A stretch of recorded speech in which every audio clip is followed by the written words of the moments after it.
Si fa una vendemmia solidale a fin di bene, è assolutamente un motivo validissimo, è una bellissima iniziativa. Ci si diverte, si raccoglie e poi si mangerà anche.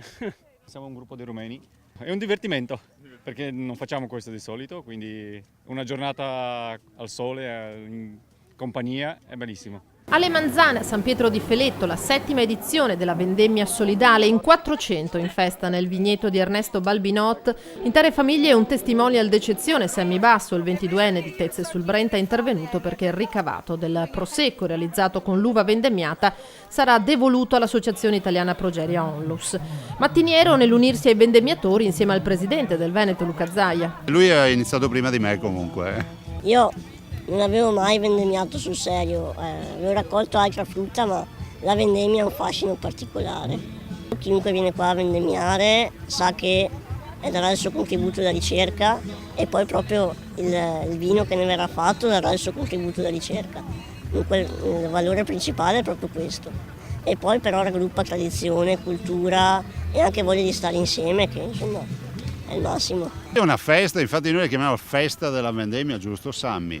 E qui c'è un ricercatore, un neolaureato che è Sammy Basso, la ricerca, la progeria, ma anche la denominazione più grande al mondo, 540 milioni di bottiglie di prosecco. Se dessimo un centesimo per ogni bottiglia, pensa che ricerca riusciremo a fare. Un invito a riavvicinarsi alla natura, che ce n'è bisogno, basta questi social, tutto troppo social, stiamo perdendo il contatto con la realtà. E poi chiaramente caricherò anche io un po' di materiale sui social dopo. Abbiamo degli ospiti speciali.